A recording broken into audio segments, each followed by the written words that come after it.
नमस्कार दोस्तों, स्वागत है आपका सनातनी टॉक्स पर। आज हम बात करेंगे भगवत गीता के अध्याय 1 के श्लोक 26 से 30 के बारे में। श्लोक 26 तत्रापश्यत स्थितान पार्थ पितनथ पितामहा आचार्यान मातुलान भ्रातन पुत्रान पौत्रान सखींस्तथा श्वशुरान सुहृदश्चैव सेन्योरुभयोर्पि। इसका अनुवाद है, अर्जुन ने वहां पर दोनों पक्षों की सेनाओं के मध्य में अपने चाचा, ताऊओं, पितामहों, गुरुओं, मामाओं, भाइयों, पुत्रों, पौत्रों, मित्रों, ससुरों और शुभचिंतकों को भी देखा। इसका तात्पर्य है, अर्जुन युद्ध भूमि में अपने सभी संबंधियों को देख सका। वह अपने पिता के समकालीन भूरिश्रवा जैसे व्यक्तियों, भीष्म तथा सोमदत्त जैसे पितामहों, द्रोणाचार्य तथा कृपाचार्य जैसे गुरुओं, शल्य तथा शकुनी जैसे मामाओं, दुर्योधन जैसे भाइयों, अश्वत्थामा जैसे मित्रों एवं कृतवर्मा जैसे शुभचिंतकों को देख सका। वह उन सेनाओं को भी देख सका जिनमें उसके अनेक मित्र थे। श्लोक 27 तान समीक्ष्य स कौन्तेयः सर्वान् बन्धून् वस्थितान् कृपया पर्याविष्टो विषीदन्निदं ब्रवीत्। इसका अनुवाद है, जब कुंती पुत्र अर्जुन ने मित्रों तथा संबंधियों की इन विभिन्न श्रेणियों को देखा तो वह करुणा से अभिभूत हो गया और इस प्रकार बोला। श्लोक 28 अर्जुन उवाच दृष्ट्वेमं स्वजनं कृष्ण युयुत्सु समुपस्थितम् सीदन्ति मम गात्राणि मुखं च परिशुष्यति। इसका अनुवाद है, अर्जुन ने कहा, हे कृष्ण, इस प्रकार युद्ध की इच्छा रखने वाले अपने मित्रों तथा संबंधियों को अपने समक्ष उपस्थित देखकर मेरे शरीर के अंग कांप रहे हैं और मेरा मुंह सूखा जा रहा है। इसका तात्पर्य है, यथार्थ भक्ति से युक्त मनुष्य में वे सारे सद्गुण रहते हैं जो सत्पुरुषों या देवताओं में पाए जाते हैं, जबकि अभक्त अपनी शिक्षा तथा संस्कृति के द्वारा भौतिक योग्यताओं में चाहे कितना ही उन्नत क्यों न हो, इन ईश्वरीय गुणों से विहीन होता है।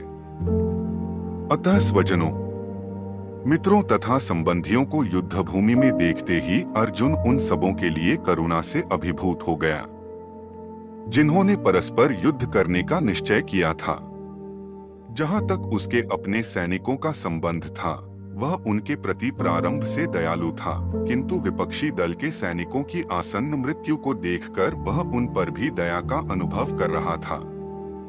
और जब वह इस प्रकार सोच रहा था तो उसके अंगों में कंपन होने लगा और मुंह सूख गया।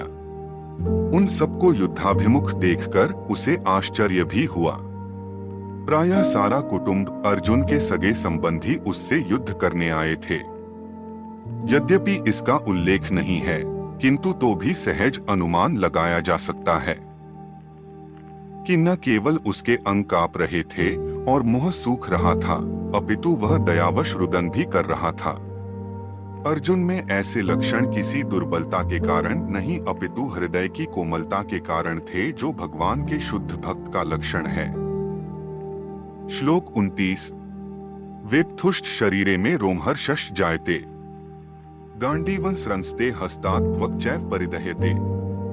इसका अनुवाद है, मेरा सारा शरीर कांप रहा है, मेरे रोंगटे खड़े हो रहे हैं, मेरा गांडीव धनुष मेरे हाथ से सरक रहा है और मेरी त्वचा जल रही है।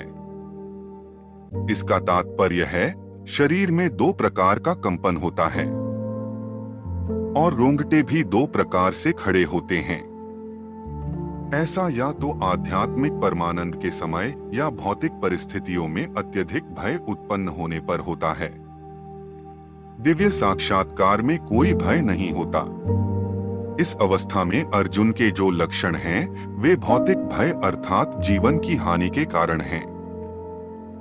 अन्य लक्षणों से भी यह स्पष्ट है, वह इतना अधीर हो गया कि उसका विख्यात धनुष गांडीव उसके हाथों से सरक रहा था और उसकी त्वचा में जलन उत्पन्न हो रही थी।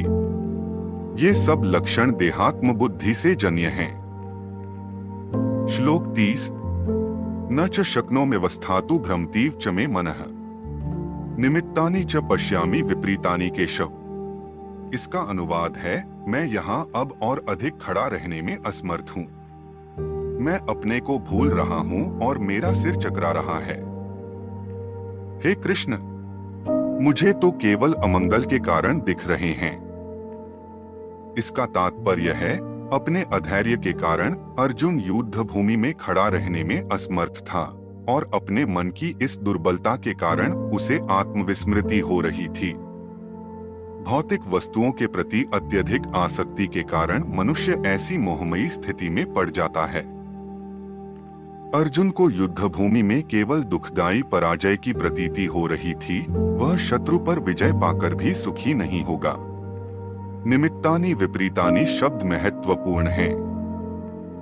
जब मनुष्य को अपनी आशाओं में केवल निराशा दिखती है, तो वह सोचता है, मैं यहाँ क्यों हूँ? प्रत्येक प्राणी अपने में तथा अपने स्वार्थ में रुचि रखता है। किसी की भी परमात्मा में रुचि नहीं होती।